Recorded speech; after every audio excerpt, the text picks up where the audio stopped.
adalah suatu proses atau usaha di bidang pertanian yang menghasilkan produk pertanian yang bertujuan untuk mendapatkan keuntungan finansial. Subsistem agribisnis yang pertama yaitu subsistem hulu, yaitu penyediaan input. Subsistem on-farm yaitu pengolahan. Subsistem hilir yaitu pemasaran, dan subsistem pendukung seperti pemerintah, lembaga keuangan, dan lainnya. Konsep manajemen yaitu suatu proses atau usaha yang dilakukan seseorang untuk menciptakan sesuatu yang bertujuan secara kooperatif. Fungsinya yaitu planning, perencanaan, organizing, pengorganisasian, actuating, pengawasan, controlling, pengawasan agar tidak keluar dari perencanaan, evaluasi. Manajemen agribisnis dan usaha tani adalah suatu kegiatan dalam pertanian yang mencakup seluruh aspek mulai dari hulu, hilir, on-farm, dan pendukung yang menciptakan suatu produk yang bertujuan untuk mendapatkan keuntungan finansial. Ruang lingkup manajemen. Pertama, manajemen produksi yaitu proses pengolahan sumber daya pertanian untuk menjadikan produk yang berkualitas. 2. Manajemen pemasaran seperti promosi. 3. Manajemen keuangan yaitu modal dan manajemen sumber daya manusia seperti tenaga kerja dalam usaha tani. Dan manajemen rantai pasok seperti distribusi, konsumsi. Perencanaan adalah suatu proses dalam penetapan tujuan, penetapan strategi, serta mengalokasikan suatu sumber daya untuk mencapai keberlanjutan dalam usaha tani. Perencanaan terbagi menjadi dua. Yang pertama, perencanaan strategis, yaitu untuk mencapai tujuan organisasi yang lebih luas. Dan yang kedua yaitu perencanaan operasional, yaitu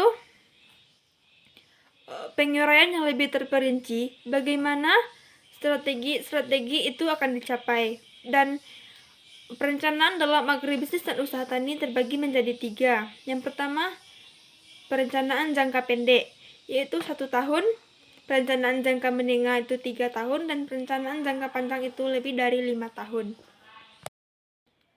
Komponen dalam perencanaan terdiri dari 4. Yang pertama yaitu perencanaan produksi, menentukan komoditas yang akan diproduksi atau ditanam.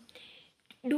Perencanaan keuangan, yaitu menentukan sumber keuangan seperti modal sendiri atau subsidi. 3. Perencanaan pemasaran, yaitu menentukan target pasar, harga jual. Dan yang terakhir yaitu perencanaan resiko, seperti membuat strategi mitigasi.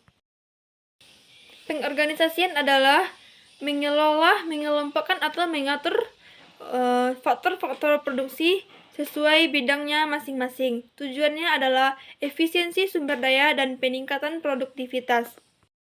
Struktur organisasi terdiri dari 3. Yang pertama, struktur fungsional, yaitu pembagian organisasi berdasarkan fungsi yang spesifik. 2. Struktur matriks, yang terdiri dari 2 atasan dan fungsi tim yang mengedepankan kerjasama kelompok dalam mencapai suatu tujuan. Proses pengorganisasian seperti mengidentifikasi tugas dan tanggung jawab. Pertama, penentuan tugas utama dan pembagian tanggung jawab, serta inovasi dan komunikasi. Tantangan dalam pengorganisasian yaitu perubahan lingkungan eksternal seperti tantangan pasar yang terdiri dari perubahan permintaan dan perubahan harga. Yang kedua, kebijakan pertanian seperti regulasi pemerintah dan kebijakan baru. Dan sumber daya manusia seperti keterampilan dan pelatihan. Pengelolaan produksi dalam agribisnis. Pengelolaan produksi adalah proses perencanaan, pengorganisasian, pengendalian dalam kegiatan produksi untuk mencapai efisiensi tujuan bisnis. Tujuan pengelolaan produksi yang pertama, peningkatan produk. 2, mengoptimalisasi penggunaan sumber daya. Ketiga, pengurangan biaya produksi untuk meningkatkan daya saing. Produksi merupakan proses input menjadi output. Produksi terdiri dari lahan, modal, SDM, dan bahan baku. Perencanaan produksi itu dibagi menjadi 3. Yang pertama, menentukan komoditas sesuai dengan permintaan pasar. Kedua, menyusun strategi secara berkelanjutan. Dan yang terakhir adalah mengalokasikan sumber daya secara optimal.